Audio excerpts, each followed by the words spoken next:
part of the process that I'm engaged in is happily accepting a lack of variety, what people would consider to be a variety in my diet.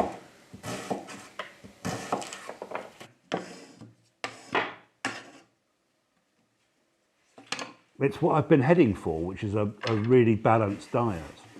And a balanced diet doesn't mean variety.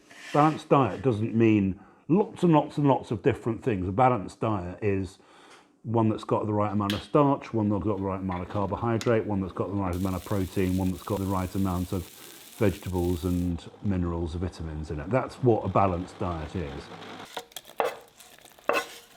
Baked beans are really important to me. I eat them almost every day, and they're incredibly simple. I blitz up tomatoes that I've preserved, frozen. I add salt, honey, cooked very, very slowly, and they're just an incredibly important staple. Eat them all the time. I do go into the supermarket to buy things for Maxine, to buy things for the kids, and each time I go in, I find it more and more, the variety, more and more overwhelming and slightly obscene. So I go into a supermarket to buy some loo roll or whatever it is, and I just am confronted by this sea of extravagance. Every single conceivable type of food eaten anywhere in the world available in one shop in Somerset. I find that quite obscene. So these are chilies that are partially dried, and I've been soaking them in a really, really strong brine. And I make a great, very, very easy to make chili sauce, which is a cross between just a fresh puree and sauerkraut, because these are really pickled in here now, they've been fermenting. And I whiz them all up to make chili sauce. It keeps really well for 2 or 3 weeks in a bottle. And it's snack par excellence that I have with cheese and toast and whatever. Really, really tasty. These are some cheeses that I made last night. They didn't have a terribly auspicious start because they were slightly too warm, but I'm just turning them now. But they're going to be great. They smell and feel and taste really good. The incredibly exciting thing about them is that they've got penicillin roquefort in them. So they're going to be blue, which is incredibly exciting. And I'm just turning them now. And then I'm going to salt them, give them their first little bit of salt. How long will they take to be ready? These, I can start eating them now. And they'll be at their prime in about 10 days to 2 weeks, something like that. But they need 2% salt. So I'm going to weigh a cheese, find out how much cheese I've got, and then I'm going to weigh the salt, and then I'm going to start salting them.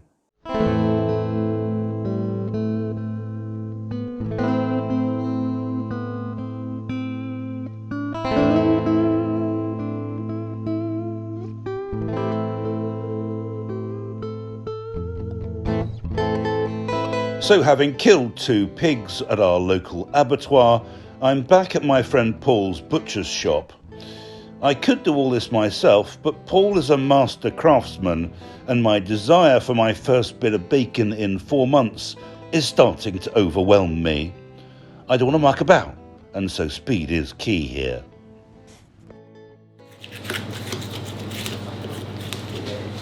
We timed one once, 4.5 minutes. A pig. To be completely boned, ready to go, 4.5 minutes. Yeah, that's bagged and everything. We keep twisting it around in a circle so you don't break the seam. I haven't done a pig as good as that for a really long time. I think you fluked it. Yeah, probably.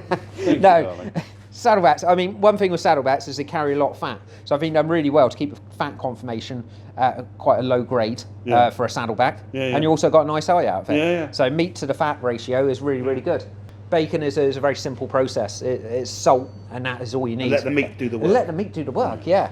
Yeah, you don't need to add all these different flavours. I think a good style pig or a good breeder pig will create enough flavour to just have a nice So if we traditional do back some egg. bacon today, when will I be able to have my first bacon? Because So- I am itching now. You're I'm itching. really Bacon itching. sarnie is needed. Well overdue, he says. So How long? loins, back bacon, streaky bacon within 7 days. Right. Your Cool. gammon, 21 days to be safe. So I'll get a gammon for Christmas then, won't I? Guaranteed. Fabulous. Guaranteed.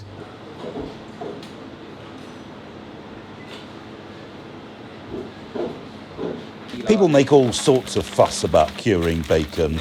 Good salt with some sodium nitrite in a backpack bag is easily the best method in my view.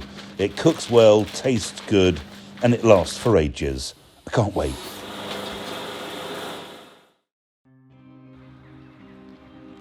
Glastonbury is so lucky to have a wonderful rural life museum. Here is the evidence that not very long ago, the folk round here lived a life very much closer to nature and to the land than we do. Food kept them alive, but it was also their way of life. The worst thing about being here is there's so much stuff I'd really, really like to have. Look at this cheese press. Think of the cheese I could make with that proper cheese vat. Curd knife. I mean, you can't get them on eBay for love nor money. Butter churns. I mean, it's just stunning. So funny. This milking bucket is basically exactly the same as mine that I'm using at home. Some things never change. So this old boy is slicing mangels, which he used to feed cattle over the winter. And that's what that is, a root chopper. I wonder what the old root chopper had for his dinner and what he had for his dinner the next day. The truth is that his diet probably only changed with the seasons, and that's what I'm doing, and I love it. The jewel of this museum is a 14th century barn that was part of Glastonbury Abbey and managed to escape Henry VIII, the OG of Brexit. This was a medieval supermarket that stored the food from these fields for the people who were going to eat it. People say to me, don't you get bored by eating potatoes, meat and vegetables every day? Well, no, I don't. This museum shows us that not so long ago, people ate corn and they ate eels and they ate apples. And then the next day they ate corn and eels and apples again. The pursuit of endless choice and endless variety is where our environment, our food systems and our farming systems started to go wrong.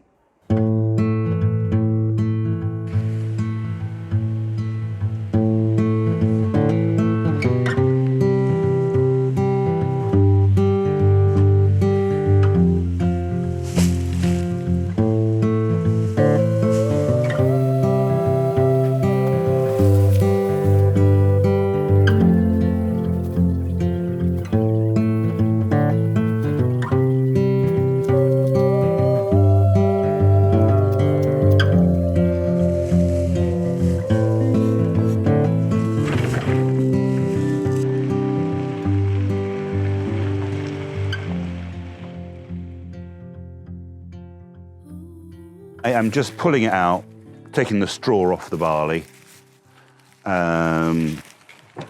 snipping off the heads. Brenda eats the straw. She absolutely loves barley straw. And then the grain heads go in the moolie for threshing. And I'm getting through it. I've got the equivalent probably of about 20 kilos of barley, something like that already. I'm definitely doing what I set out to do, challenging our ideas about what eating seasonally and eating locally really means. I get an enormous kick out of doing what I'm doing, which easily outweighs the idea that I haven't got any teriyaki or rice noodles or scallops, you know, easily makes up makes up the difference. And I like teriyaki and rice noodles and scallops. I'm not pretending I don't, but this is my food. I made this.